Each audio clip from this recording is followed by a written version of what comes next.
That's the scene at Boston's Logan Airport today, where hundreds waited in line to drop off bags and rebook flights after some 285 flights were canceled today and more than 200 delayed.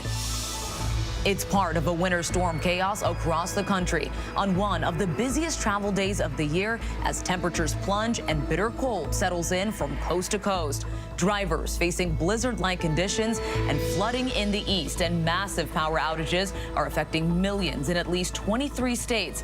We have team coverage tonight and the latest forecast heading into this holiday weekend. Fresh fallout from the final January 6th committee report, which puts much of the blame for that day directly on former President Trump. The report outlines what it calls Trump's multi-part plan to overturn the 2020 election, plus the committee's recommendation to ban Trump and others from holding office again. Just ahead of the holidays, Congress passes a massive $1.7 trillion spending bill, avoiding a government shutdown. It includes funds for natural disaster relief and more military and economic aid for Ukraine. Russia's Vladimir Putin today referred to the conflict as a war for the first time. The Supreme Court battle over bacon. America's $20 billion pork industry is suing California over a law that could dramatically impact how some pigs are treated. We have a rare look at the stakes in this contentious case. And a conversation with Mel C, known worldwide as Sporty Spice. The singer shares her personal story and struggles in a new book, from eating disorders and depression to the bright lights of fame. This Spice Girls advice to the next generation of stars. Obviously, being a part of the Spice Girls, which is incredible, but people are so interested in the Spice Girls, and I was a bit like, there's more to me. You know, I am Sporty Spice, but there's more to me than that. Good evening, everyone. I'm Mona Kosar Abdi in for Lindsay Davis. Thank you so much for streaming with us tonight. We begin tonight with a coast-to-coast travel nightmare for millions trying to get home for the holidays. Tonight, more than 205 million Americans are on alert for extreme cold or snow. And this massive storm has canceled thousands of flights and made driving in many places extremely dangerous, if not impossible. At least 5,000 flights have been canceled. This was the chaotic scene at Chicago's O'Hare International Airport, a similar sight at New York's LaGuardia Airport. With so many traveling, it has made getting rebooked a major challenge. Alaska Airlines tonight saying it may take multiple days to get everyone on a new flight. Authorities tonight across the country urging so many to not hit the road unless absolutely necessary. On I-80 in Ohio, a 50-car pileup resulted in at least one death. Whiteout conditions caused major problems in Michigan. And take a look at this scene in Buffalo, New York. And behind this historic storm, and historic and life-threatening cold, a major power concerns in part of the South. Dallas, Texas, seeing a rare coat of snow and temperatures as low as 10 degrees today. And to give you an idea of how fast things can change, parts of New England woke up today around 60 degrees. By the end of the night, it could feel like below zero. Rob Marciano will have the track and the Christmas forecast in a moment. But first, our Elwin Lopez has more on the travel nightmare before Christmas. Tonight, the Arctic blast sweeping the nation, stranding passengers coast to coast on one of the busiest travel days of the year. An ice storm in Seattle this morning, eventually shutting down all their runways. We got onto the plane and we were getting ready to go, and then they were like, no, this is canceled, too much ice. Across the country in Buffalo, where more than 3 feet of snow could fall, their airport closed today and not expected to reopen until Christmas night. Detroit seeing 2/3 of their flights canceled or delayed. We keep getting updates every 20 minutes that it's delayed. And this morning, lightning striking a Spirit flight from Philadelphia to Cancun, forcing it to make an emergency landing. More than 5,000 flights canceled today, the second worst day this year. Travelers in Dallas waiting in a seemingly endless line at American Airlines help desk. With airlines selling nearly all their holiday seats, rebooking could take days. The nightmare before Christmas also crippling plans for those hitting the roads. This morning in southern Illinois, visibility less than an eighth of a mile. And in Memphis, Tennessee, icy roads causing multiple crashes to those heading out to do their last-minute holiday shopping. And Elwin Lopez joins us now from the Hartsfield-Jackson Atlanta International Airport. It is the busiest airport in the world. Elwin, how's the flight schedule and the weather there right now? Yeah, Mona, we've seen minimal impacts here in Atlanta, but temperatures keep plummeting. This will likely be the coldest Christmas here in nearly 4 decades. Mona. Owen, thank you. And this monster storm may be on the way out, but not before impacting nearly every part of the country. And the bone-chilling cold that's behind it could break records. ABC's Trevor Ault reports. Tonight, this historic winter storm creating life-threatening weather conditions coast to coast. 205 million Americans under weather alerts facing an avalanche of issues. Heavy snow, high winds, coastal flooding, and significantly sub-zero temperatures. It just stings the eyes. You feel like you immediately have icicles on your eyelashes. On the Ohio Turnpike, this 50-car pileup, at least one person killed. Feet of snow falling in western New York, while in New York City, heavy rain and storm surge turning roads into rivers. First responders rescuing stranded drivers. Holy cow, I can't even describe. These are like floodwaters. Power outages impacting 23 states and more than 1.5 million customers. It was very scary out there on my way to work with trees down. Police dash cam video showing a transformer exploding in Liberty, Missouri. New Hampshire calling in power crews from Canada to help restore electricity. Tennessee officials ordering rolling blackouts to ease the load. This vicious cold arriving like a freight train. This is in real time. In Oklahoma, this tap water turning immediately to ice. Amarillo, Texas, plunging 33 degrees in just an hour. Cheyenne, Wyoming, 43 degrees, the fastest 1-hour drop in city history. And now NYC is in the storm's icy grip. It was 58 this morning in Manhattan. We've fallen 37 degrees, and overnight it could get as low as 5. The state's governor declaring a state of emergency. Major highways shut down for 150 miles. Wind chills are going to be absolutely bone-chilling. That's why this is a life-threatening event. And Trevor Ault joins us now. And Trevor, temperatures plunged overnight. There is a new warning from officials in the Northeast. Yeah, Mona, officials are really concerned about flash freezing as these temperatures get lower and lower. Could be very dangerous conditions on the road. Not to mention, we could also have 60-mile-an-hour wind gusts all the way through tomorrow. So that could mean even more power outages overnight and into Christmas Eve, Mona. All right, Trevor Ault, stay warm. Thank you. And this could be the coldest Christmas in decades across much of the U.S. So let's get right to ABC's senior meteorologist, Rob Marciano. Rob, can you time this out for us? Well, just timing out to be more and more cold, Mona. This is historic stuff, no doubt about that. But even more striking and shocking is how fast these temperatures are falling across the board. Where I'm standing now had coastal flooding earlier this morning when it was warmer out. Now it's peppered in puddles of frozen seawater. Remarkable stuff. And over 28 states have seen the temperatures drip below the 0-degree mark today, and that'll be added on to tomorrow. So our alerts tonight across the board again, even add in some frozen precipitation across Portland and Seattle, but a hard freeze to say the least. That's an understatement down across the deep south, and wind alerts continue to be the call, and blizzard warnings off the Great Lakes. So here we go, that low kind of spinning its way up into Canada. It will slowly weaken, but temperatures will quickly drop, and the winds will continue to blow 40, 50 miles an hour at times, so potentially more power outages. 1 to 3 feet of additional snowfall off those Great Lakes. That's where it's going to pile up. That's where it's going to be just brutal, as will these temperatures come tomorrow morning. Minus 26 in Minneapolis, minus 14 in St. Louis, minus 22 in Pittsburgh. Remember, a lot of NFL games going to be played outdoors tomorrow and Sunday. Just brutal stuff.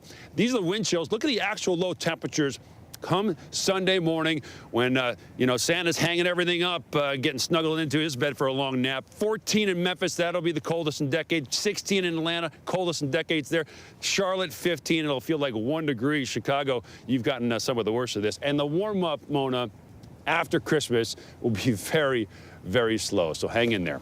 Looking forward to it. Thank you, Rob.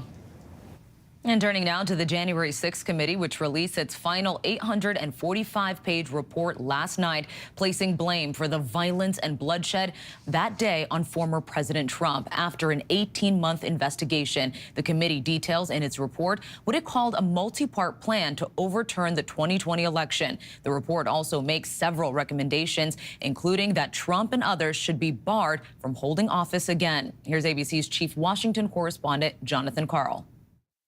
In its final report, the January 6th committee places the blame for the attack on the Capitol squarely on one man, Donald Trump, and recommends the former president never again be allowed to hold public office. No man who would behave that way at that moment in time can ever serve in any position of authority in our nation again.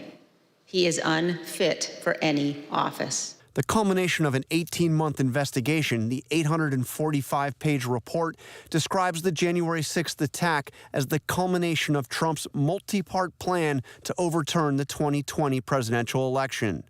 Part of the tragedy of January 6th, writes Committee Vice Chair Liz Cheney, is the conduct of those who knew that what happened was profoundly wrong, but who nevertheless tried to downplay it, minimize it, or defend those responsible.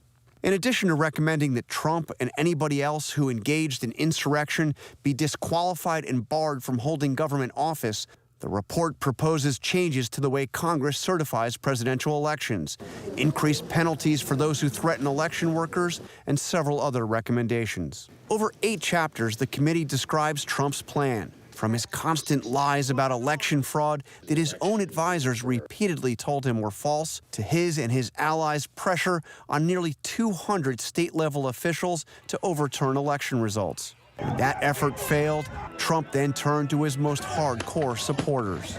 In the end, he summoned a mob to Washington, and knowingly they were armed and angry, pointed them to the Capitol and told them to fight like hell. The report sets forth facts not just for the American public, but for history and for prosecutors. The January 6th committee has also recommended criminal charges for Donald Trump related to his actions on and before January 6th. The decision about whether or not to pursue charges against the former president is entirely up to the Justice Department, and their own investigation is now well underway. Mona? All right, thanks to John Carl. Staying in Washington, where Congress took steps today to avoid another January 6th, in part by clarifying the vice president's role in certifying a presidential election as strictly ceremonial. That was part of a massive $1.7 trillion spending bill passed by the House that avoids a government shutdown. So let's bring in ABC's congressional correspondent Rachel Scott. Rachel, a lot packed into this bill, but did it get bipartisan support?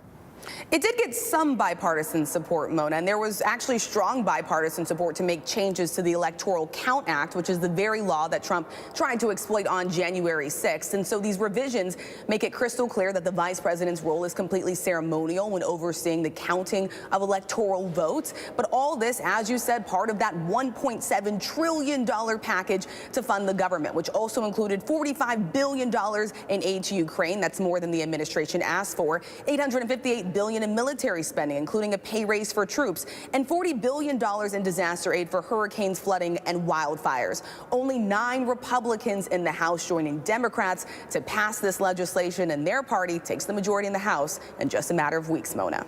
All right, Rachel Scott, thank you.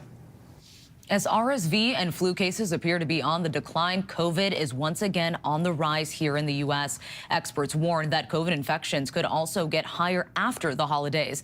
This as the White House is releasing much-needed flu medication from the national stockpile. Here's ABC's Ariel Reshef. A day before Christmas Eve, COVID cases are climbing across the country. Tonight, recorded infections topping 100 million. That number likely far higher due to unreported at-home testing. Hospitalizations and deaths are up too. Holidays actually represent a super spreading event. So what we want to do is make sure that we're reducing any potential transmission in those gatherings to limit a possible surge in January. Flu cases still high, but declining in most areas. And cases of RSV that have hit children hard also are leveling off. But as millions travel and gather, some families facing unrelenting respiratory viruses are having a harder time finding certain medicines they need. I've been feeling like I have a sore throat and like I've been coughing a lot. With over-the-counter children's pain and fever reducers in short supply in some places. All of the Tylenol, the kids' Advil, cough medicine, it was an empty shelf. And now the CDC urging doctors and parents to be on the lookout for signs of the rare but rising invasive form of the bacterial infection, Strep A, in kids. Be aware of things like fever, chills, muscle aches, new rashes that might be warm or tender to touch, painful joints. Some kids can even have altered mental status, or they can appear more sleepy than usual. In general, the symptoms are going to be far more severe. Our thanks to Ariel Reshif. Now to the war in Ukraine. Russian President Vladimir Putin used the word war to describe the conflict for the first time in public. Until now, he'd consistently labeled it a special military operation. And Ukraine's President Zelensky is back home after that address to Congress and a visit to Poland. ABC's Britt Clinett has more from Kyiv. Tonight, Russian President Vladimir Putin touring an arms factory south of Moscow, one day after calling the invasion of Ukraine a war instead of a special military operation for the first time. Ukraine's leader Volodymyr Zelensky now back at home, stressing the importance of America's commitment following his historic trip. Congress today passing that $45 billion in US aid, which includes the Patriot missile defense system. Welcome news to Ukrainian soldiers on the front line. This soldier saying the more heavy toys we have, the faster the war will end. And across the country, rolling blackouts now a part of daily life as temperatures regularly dip below freezing. But everywhere, acts of defiance. In former Russian-occupied Bucha, a Christmas tree lighting ceremony helps residents momentarily forget the horrors of this war. This is a symbol of Ukrainian resolve, a way of saying that despite the repeated attacks on energy infrastructure by the Russians, Christmas is not cancelled and that these important traditions live on. They want to show kids that it's not the end of the world. Mona, tonight the Pentagon is reportedly weighing whether to bring Ukrainian troops to the US for training on the Patriot system. That hasn't happened since the war began. Mona? Britt, thank you. This just in, a Los Angeles jury has found rapper Tory Lanez guilty on all charges in the shooting of hip-hop star Megan Thee Stallion. He was facing 3 felony counts, including assault with a semi-automatic firearm in a vehicle. During the trial, Megan testified that on July 12th of 2020, Tory shot and injured both her feet, then offered her money to stay quiet. But Tory, who did not take the witness stand, pleaded not guilty, and his attorneys argued he'd been falsely accused. Sentencing is scheduled for January 27th. Tory could face up to 22 years in prison. And we're learning more about the off-campus home where 4 University of Idaho students were brutally stabbed to death in November. Newly surfaced body cam video shows officers responding to a noise complaint at that house 2 months before the murders. Here's ABC's Will Carr. Tonight, new details about the house where that unsolved quadruple murder case took place in Idaho. A former student who graduated in 2022 and lived in this house during his junior year where 4 University of Idaho students were stabbed to death in November, describing it as an old, creaky house. You can't walk up any of the stairs or on any of the floors without everybody in the house knowing it. Cole Alternator says the house doesn't offer much privacy, adding to the mystery after the students were attacked during the middle of the night. 2 of their roommates who lived there likely slept through the attack, according to police. Authorities believe the victims were stabbed while they were sleeping. It comes as we're seeing new body cam video showing police responding to the house after a noise complaint 2 months before the murders. The officers interacting with people who didn't live there before speaking to one of the future victims by phone. And what's your first name? Maddie? Could be. Maybe. Our thanks to Will. Facebook's parent company Meta has settled a class action lawsuit agreeing to pay $725 million in damages. A long-running lawsuit accused Facebook of sharing users' private information with the now defunct British political consulting firm Cambridge Analytica. The firm had been gathering information for former President Trump's 2016 presidential campaign. The suit alleges the firm gained access to the data from more than 87 million users. When we come back, the shocking moments. A plane made a crash landing on a beach with a former politician on board. Spice Girl Mel C tells us what she really wants. She talks about her rise to superstardom and why she almost didn't make it into the group. And what's the most ethical way to care for pigs? It's a question leading to a battle at the Supreme Court. How this could create a domino effect across the country. This is ABC News Live. The crush of families here in Poland. At refugee centers. In Putin's Russia. On the ground in Ukraine. Close to the front line. Here at the White House. Destructive Cat 4 storm. Here along I-5. Boston is in the bullseye. Let's go. ABC News Live, America's #1 streaming news. Anytime, anywhere. Streaming 24/7, straight to you for free. Thank you for making ABC News Live America's #1 streaming news. Get ready, America, every Friday. The hottest trends, styles, and must-have. What's the right stuff to buy right now? I really love that. It's time to buy the right stuff. Yes. And save big time, too. The right stuff. Fridays on GMA. You're going to love it. Bring them on. If only there was a place in the morning to start my day. With a smile, somewhere to help me get in the know. A place as spectacular as, well, me. I think we might know a place, right, guys? Bring your friends. Oh, wait, there is. Good morning, America. GMA, 7A, every day. Boom. Boom. Boom. Good morning, Michael. Good morning, Robin. Good morning, America. How are you? Boom. Now that's how you start your day, people. All right, here we go. You ready? Let's do it. Yes, it's the show America wants and America needs right now. This is What Would You Do? Let's go. How are you? Can I hug you? Yes. So what will you be watching Saturdays on ABC News Live? What would you do? Hey, I guess I just found out. The What Would You Do Marathon, 12 to 6 Eastern, every Saturday on ABC News Live. My favorite show.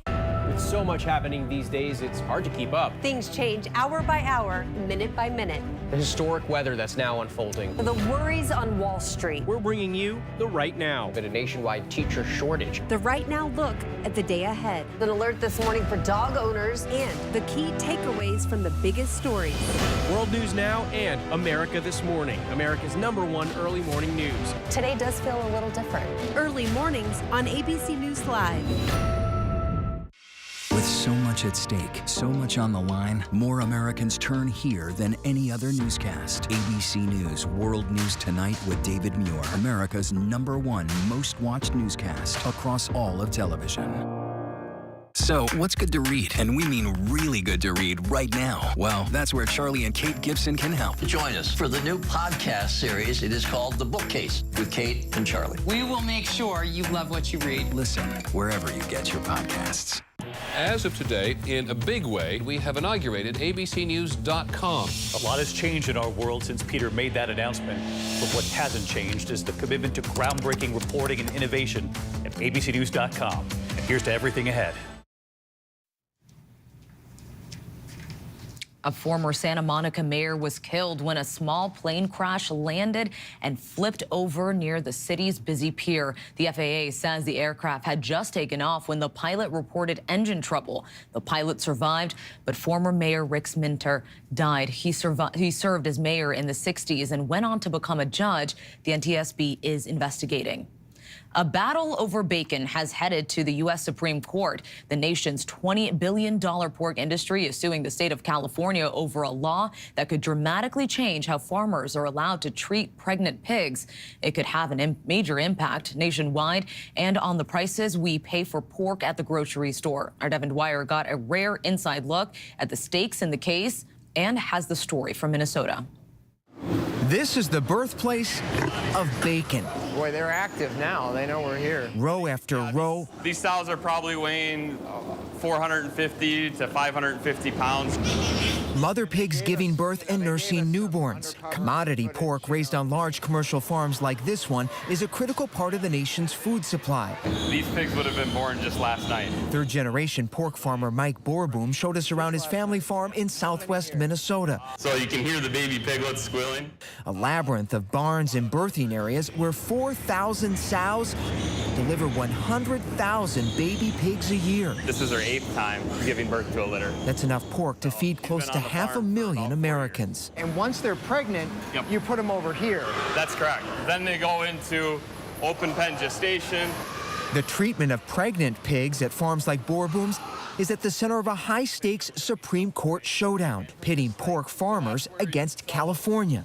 Under Proposition 12, we would not be able to individually confine these animals for breeding like we are today. The state's Proposition 12, passed in 2018, would outlaw conditions like these, widely used for breeding across the industry.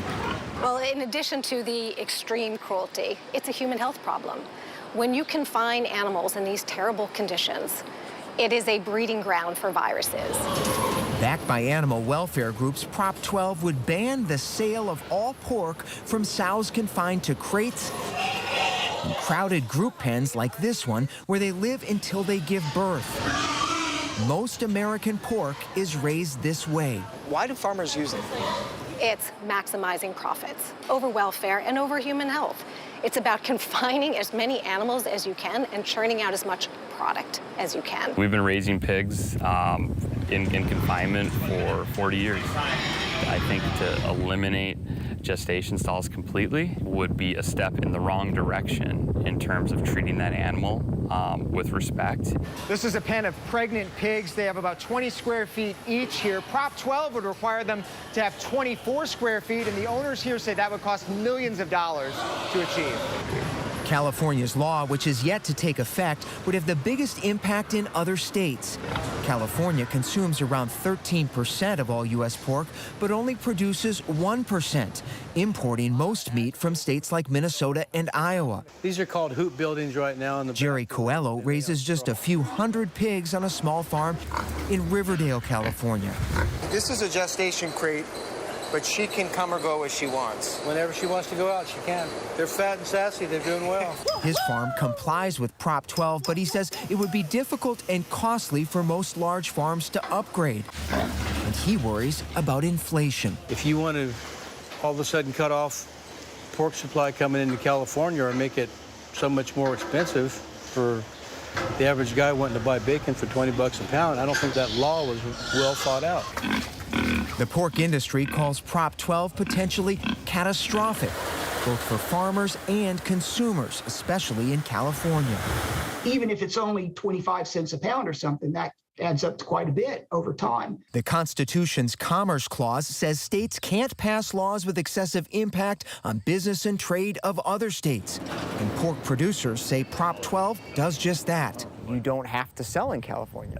It's California today. Is there going to be more mandates that would come potentially from every single other state? But several major American pork producers like Hormel Foods here in Austin, Minnesota say they're preparing to comply with Proposition 12 in part because of growing consumer demand. They need more farmers doing it this way to meet the demand. Right. There's not enough supply. These are probably 4 months. John and Ruth Jovag are part of the Nyman Ranch network of family farmers raising pigs in what they call a more humane process. So they got a lot of space in here. They once used crates, but now give pregnant sows piles of comfortable hay, fresh air and sunlight, and more than 60 square feet each. Not because of regulation, but because of market demands.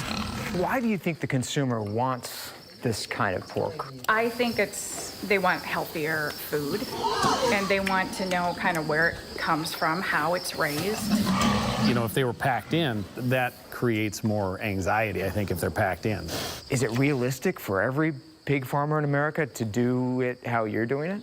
Well, it was done this way all the way through probably the 80s and into the 90s. At the Minnesota State Fair, pork chop on a stick at that spot right there. We found pork's popularity on full display. I love to season it, and it's very economical, very cost effective. Along with mixed opinions about how those pigs should be raised. If it gives them a better life, I don't mind paying a little bit more. Price is more important.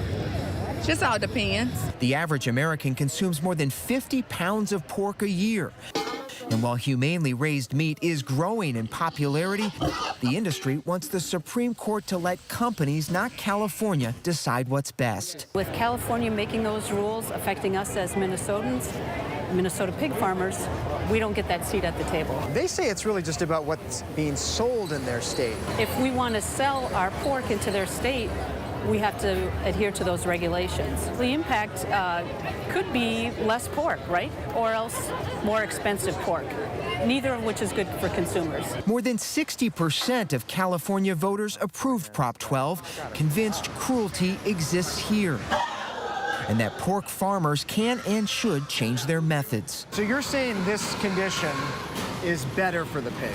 I would rather have the sows housed individually like this after weaning to prevent them from fighting with each other. Mike Borboom hopes the justices will say Californians have gone too far. A debate over humanity and hogs headed for the nation's highest court. Our thanks to Devin. Still ahead here on Prime, the action being taken from Target after a product led to the death of 2 children. Cameras capture the moments a group of teen girls escape an attempted kidnapping. Plus, some Christmas trees are made by Mother Nature and others in a factory. We're looking at the holiday staple and its impact on the environment by the numbers. But first, our tweet of the day. Festivus for the rest of us.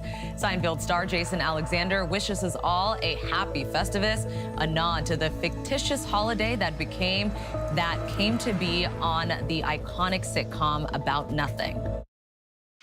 With so much at stake, so much on the line, more Americans turn here than any other newscast. ABC News World News Tonight with David Muir, America's #1 most watched newscast across all of television. With so much at stake in our world right now, we wanted to thank you for your trust and for making ABC News America's #1 news. And thank you for making ABC News Live America's #1 streaming news. The website fully crashed! A nightmare. So what went wrong? Everything. When you hear the name Ye or Kanye West, how do you guys react? Is Ye an anti-Semite? Nobody crawls into a barrel and shoots themselves in the head. That's a mob hit. I wanted a little cushion for the cushion. If you get queasy, close your eyes right now. Catch the holiday impact by Nightline Binge Block, streaming on ABC News Live and stream anytime on Hulu. Zoo! 200! Oh, 200. 200 episodes of Dr. Pol. Music to my ears. It's been 10 years, and I'm still having fun. That rocks. He's got the moves that make your animals groove. Now we do the dance of joy. Yay! He's like the Justin Bieber of the Headlining the hottest barns. Cut out. It's a show you won't want to miss. I'm not going to be here forever. Maybe. The Incredible Dr. Pol. New episodes Saturdays at 9 on Nat Geo Wild. This is ABC News Live Prime. Thanks so much for streaming with us. Live reporting, breaking news, exclusives, award-winning, powerful, eye-opening. ABC News Live Prime with Lindsay Davis, streaming weeknights. So, what's good to read? And we mean really good to read right now. Well, that's where Charlie and Kate Gibson can help. Join us for the new podcast series. It is called The Bookcase with Kate and Charlie. We will make sure you love what you read. Listen wherever you get your podcasts. 'Tis the season for twinkling lights, good cheer, and indoor trees. But is your tree made by nature or by plastic? We're looking at Christmas trees by the numbers. 79% of American households deck their halls with a Christmas tree each year. We'll buy more than 21 million real trees this year, according to a Nielsen research study. Add that to the nearly 13 million artificial trees expected to be sold for long-lasting holiday cheer. 85% of the trees on display in the U.S. are artificial. Their popularity has been on the rise for years, but which evergreen is greener? Real trees have 1/10 of the carbon footprint of artificial trees. 12 years. That's how long you'll need to keep your artificial tree to make up that difference. There are 15,000 Christmas tree farms in the U.S. employing more than 100,000 people. And our final fact, the Christmas Tree Association reports that the earlier you decorate for Christmas, the more holiday cheer we experience. So enjoy your trees and all the rest of the holiday trimmings in whatever form you choose. And we still have a ton to get to here on Prime. Ellen's emotional video honoring her memories with Stephen Twitch Boss and acknowledging the pain of losing him. His case was made famous by the Serial podcast, and he was released from prison. The new job Adnan Syed just took at a prestigious university. Actor Danny DeVito's new project is a family affair. He tells us about the devilish new sitcom pairing the veteran actor with one of his children. But first, a look at our top trending stories here on abcnews.com.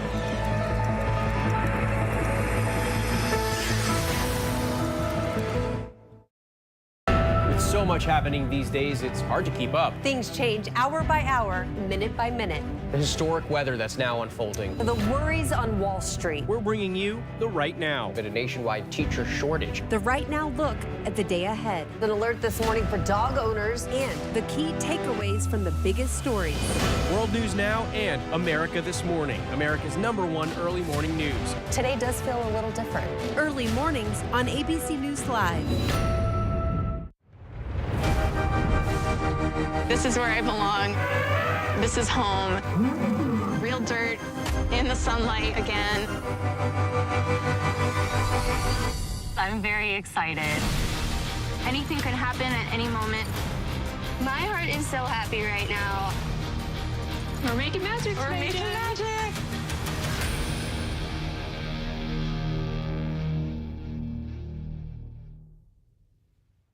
The website fully crashed. A nightmare. So what went wrong? Everything. When you hear the name Ye or Kanye West, how do you guys react? Is Ye an anti-Semite? Nobody crawls into a barrel and shoots themselves in the head. That's a mob hit. I wanted a little cushion for the cushion. If you get queasy, close your eyes right now. Catch the holiday Impact by Nightline binge block, streaming on ABC News Live and stream anytime on Hulu. Get ready, America, every Friday. The hottest trends, styles, and must-have. What's the right stuff to buy right now? I really love that. It's time to buy the right stuff. Yes! And save big time, too. The right stuff. Fridays on GMA. You're gonna love it. Now streaming on ABC News Live 2020. True crime, cinematic, real-life drama, stunning, the unthinkable. Follow the clues. The Hunt. True crime 2020. Now streaming on ABC News Live. All right, here we go. You ready? Let's do it. Yes, it's the show America wants and America needs right now. This is What Would You Do? Let's go. How are you?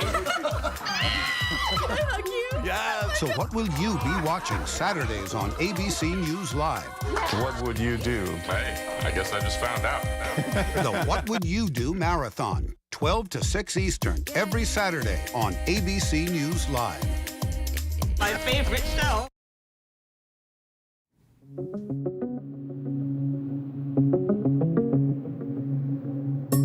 It's being called a once-in-a-generation storm. Thousands of flights canceled on this Friday before Christmas Eve. Major airline hubs being affected in cities like New York, Boston, and Chicago. Runways at Seattle's airport closed due to the ice. The city's mass transit system also shut down.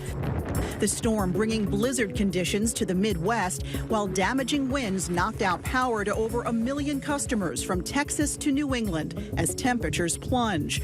The bone-chilling cold stretching all the way down to the Gulf Coast. In Dallas, temperatures plummeting 21 degrees in just 1 hour. The bomb cyclone now impacting the Northeast, causing severe flooding in New York City and some surrounding areas. Florida detectives are investigating video of an attempted kidnapping in Pompano Beach. Broward Sheriff's Office officials say 3 girls were walking home early Sunday morning when a man on a bicycle approached them. 2 girls ran, but one 14-year-old girl kept walking until she noticed she was being followed. The girl tried to run, but the suspect attempted to grab her by her hoodie and told her to get on his bike. The girl was able to scream and run away. Detectives are still looking for the suspect. Target and the U.S. Consumer Product Safety Commission recalling more than 200,000 Pillow Fort weighted blankets after 2 children died from asphyxiation. A 4-year-old girl and a 6-year-old girl reportedly became entrapped in the cover of the weighted blanket after they were able to unzip the blanket and crawl inside. They died due to asphyxia at Camp Lejeune, North Carolina in April 2022. CPSC and Target are urging consumers to stop using the recalled weighted blankets immediately and contact Target for a refund. Adnan Syed, whose murder conviction was the subject of the famed Serial podcast, is now working at Georgetown University. Syed is a program associate for the university's Prisons and Justice Initiative, which provides educational programs for incarcerated students and returning citizens. Georgetown says Syed will work for the program's Making an Exoneree class, where students reinvestigate wrongful convictions and work to bring innocent people home from prison. The new role comes 72 days after Syed's release from prison. He served 23 years for the murder of Hae Min Lee, before new evidence led to his conviction being overturned and charges against him being dismissed. Syed was a student in Georgetown's Bachelor of Liberal Arts program in prison, and he plans to continue his Georgetown education. The past 11 days have been really tough for everyone. In an emotional new video, Ellen DeGeneres remembers Stephen Twitch Boss, the former DJ of her show and her close friend. DeGeneres acknowledging the pain of his passing and that she and others were trying to make sense of his death, but asking fans to honor Twitch by enjoying life and taking care of each other. Laugh and hug each other, play games and dance and sing. Ellen remembers Twitch as pure light and ends her video with a final request. Let's honor him and think about him and send love to one another.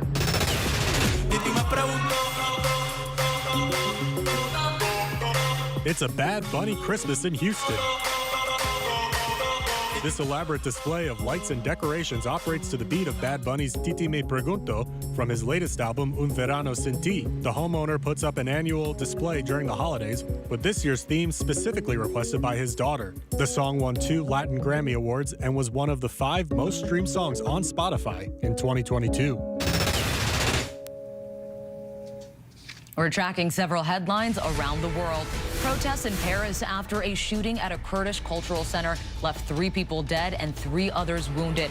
A suspect was arrested in the shooting, but a few hours later, fighting broke out as members of the Kurdish community shouted slogans against the Turkish government, and police fired tear gas to disperse the growing crowd. French officials say the attacker was targeting foreigners, but they don't have evidence that he was specifically aiming for the Kurdish community. Eastern Congo's M23 rebels retreated today from some of the territory they held. It's their first withdrawal since they began seizing land more than a year ago. The area will now be guarded by the multinational East African Regional Force.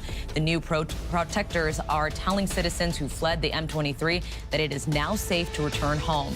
And a fire tore through a coastal resort in Chile overnight. At least 1 person was killed and 30 others were wounded. The fire broke out in a forested area and quickly spread into the city, destroying 130 homes and damaging hundreds more.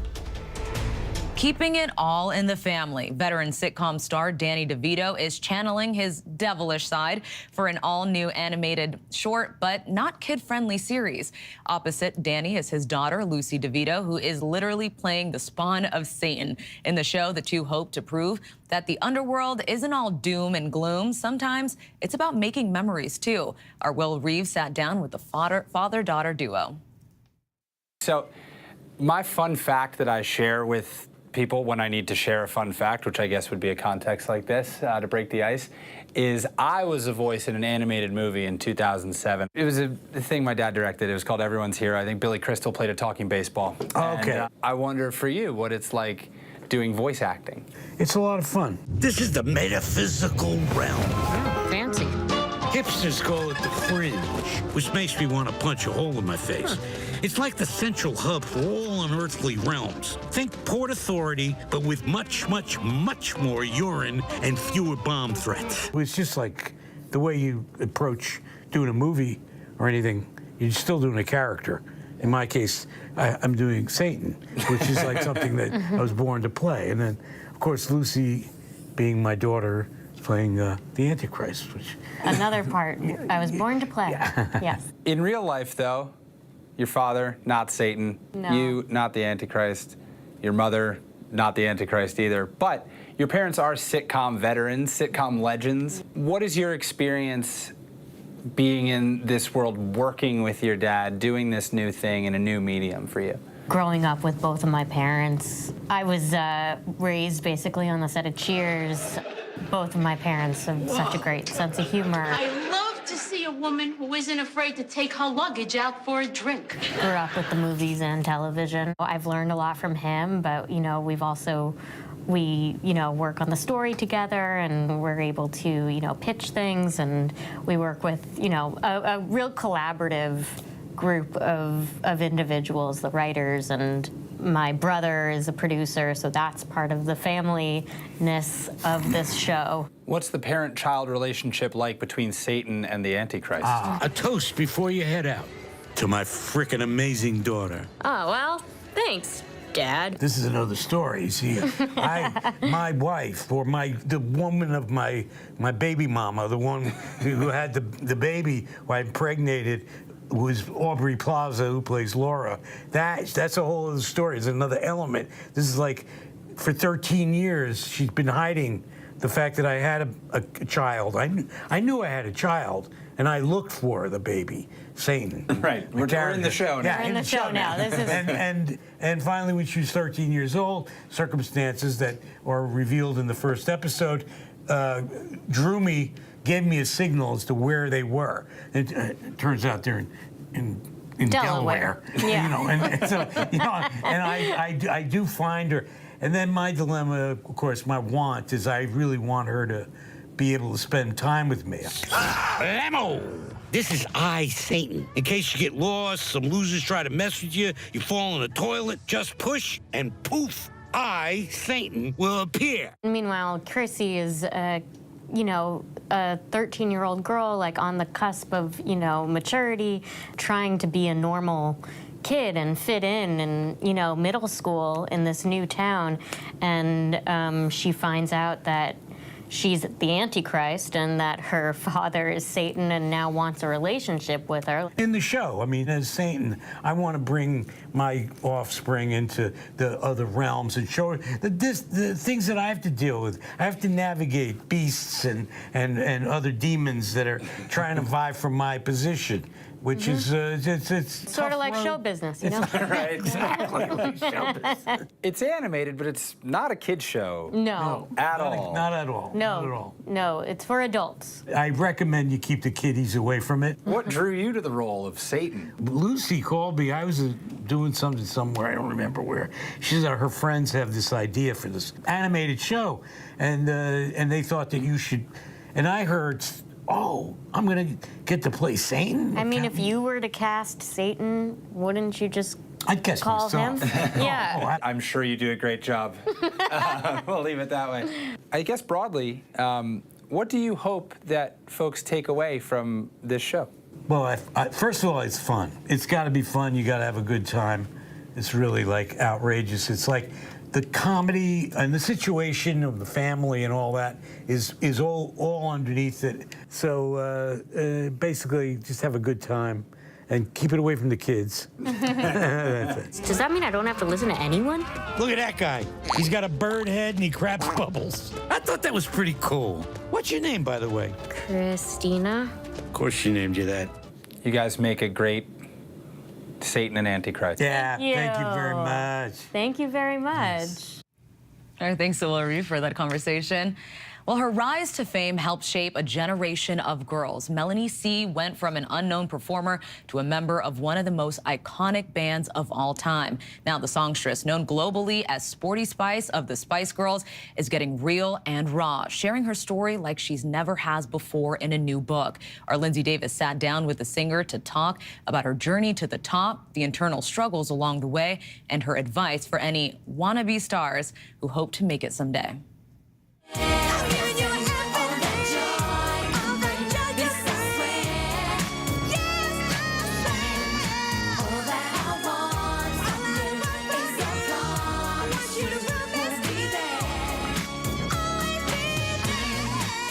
I want to actually start at the end, the back of the book. You said, I never was ready to tell my story until now. Now I'm ready. What made now the time? A few things. First of all, I thought I may never tell the story. I just never thought it was something I wanted to do. And then I was back on stage with the Spice Girls in 2019. We did some stadium shows in the UK and Ireland, and I think it was the first time all of us really took it in. You know, everything we'd achieved, we had these incredible audiences every night. We really, for the first time, felt it sink in and realised the impact we'd made on people and the legacy that we were leaving. So that was a special moment. And then, of course, when the pandemic hit, we all had time, didn't we, to just be a little bit more still and reflect on things. And I felt like I was reflecting quite differently on the past.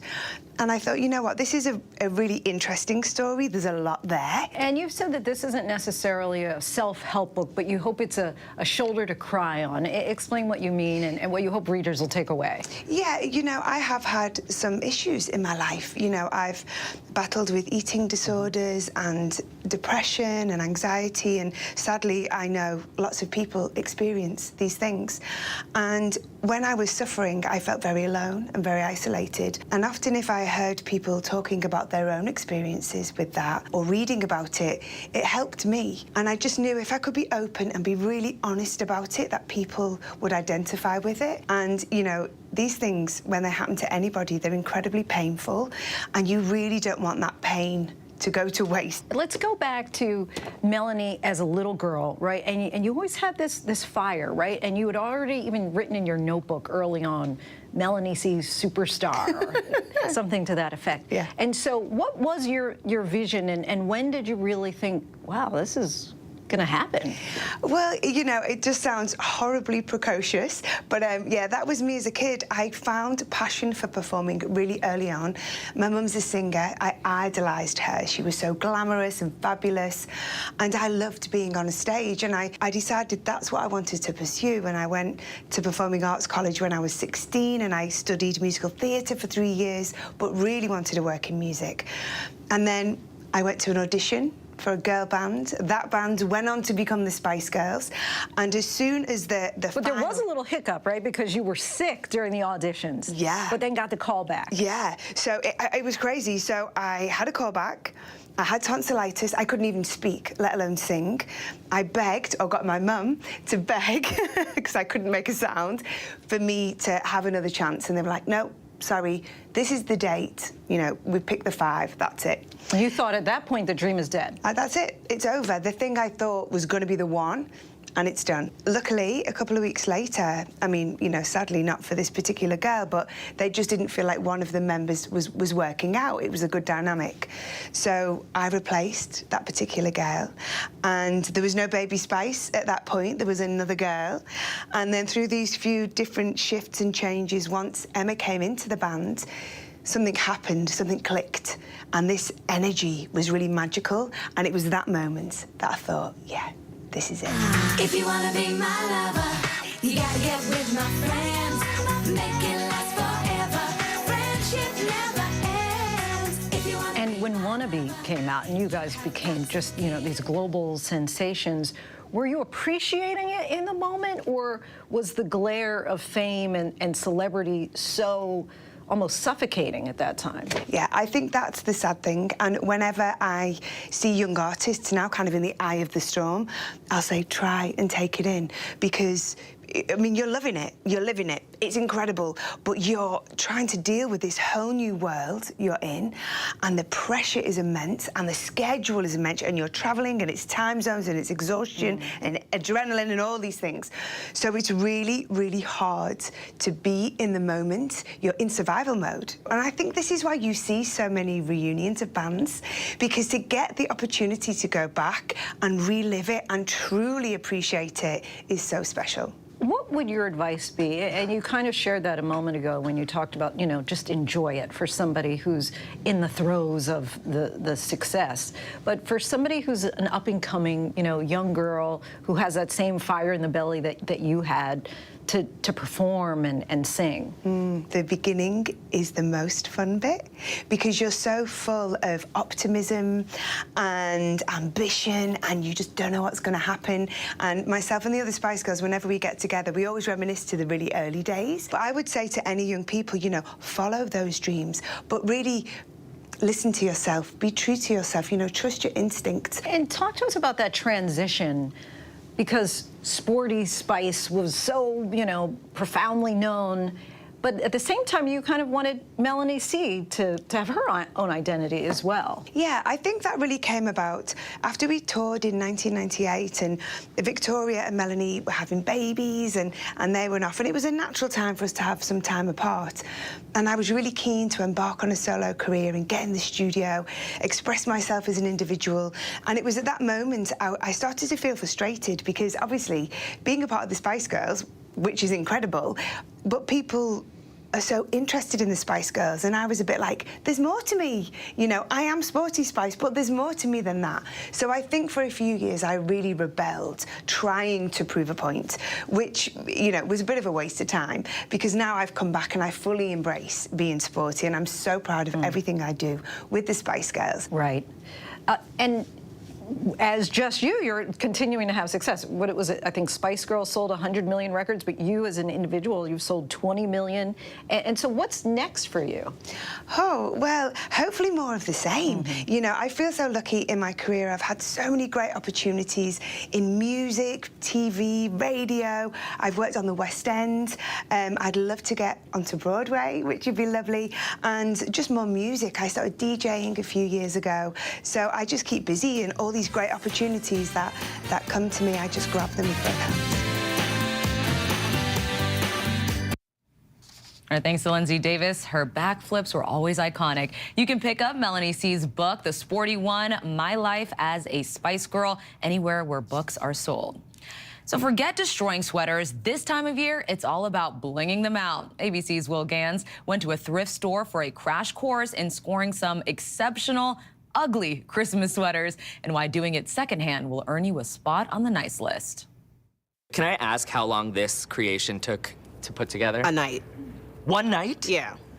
That's Christmas magic if I've ever heard it. It's also the magic of re-commerce. In fact, the thrifting and secondhand shopping industry grew nearly 15% last year, which is twice as fast as the broader retail market, according to a report from OfferUp. The thrill of the hunt, to find that one special piece that's unique to me or my personality. So we went shopping for secondhand sweaters worthy of Santa himself. A recent survey says that 1 in 3 Americans are more concerned now about the environmental impact of their clothing choices than they were 3 years ago. And the team here at Savers helped divert more than 600 million pounds of reusable clothing from landfills last year alone. It's a win for the environment and a win for your show-stopping look. I don't want to really be on trend, so I want something that's unique to my personality, and I can find that here. Ebony and her teammates at Savers have made it a seasonal tradition to elevate their holiday sweaters however they can. What goes on at a Savers that I need to know about to come up with something like this? So first, it takes a fun, fabulous team, but you can put together anything. So whether you're good at sewing or you're like me, I'm the hot glue gun queen, you can make it happen. You can use anything on our shelves that we have in the store to put together something like this, just pieces of felt, fabric, streamers, garland, and again, use that hot glue gun or stitch it together. And voila, one-of-a-kind sweaters at a price worthy of the nice list. The only time of year where ugly is a compliment. Thanks, Will. Well, before we go tonight, the image of the day. A surprise from Santa. The man in red descended down the side of a children's hospital in Barcelona, Spain, giving a wave to the kids inside. Just one last task before setting off to deliver presents. Well, that's our show for this hour. I'm Mona Kosar Abdi. Stay tuned to ABC News Live for more context and analysis of the day's top stories. Thank you for streaming with us.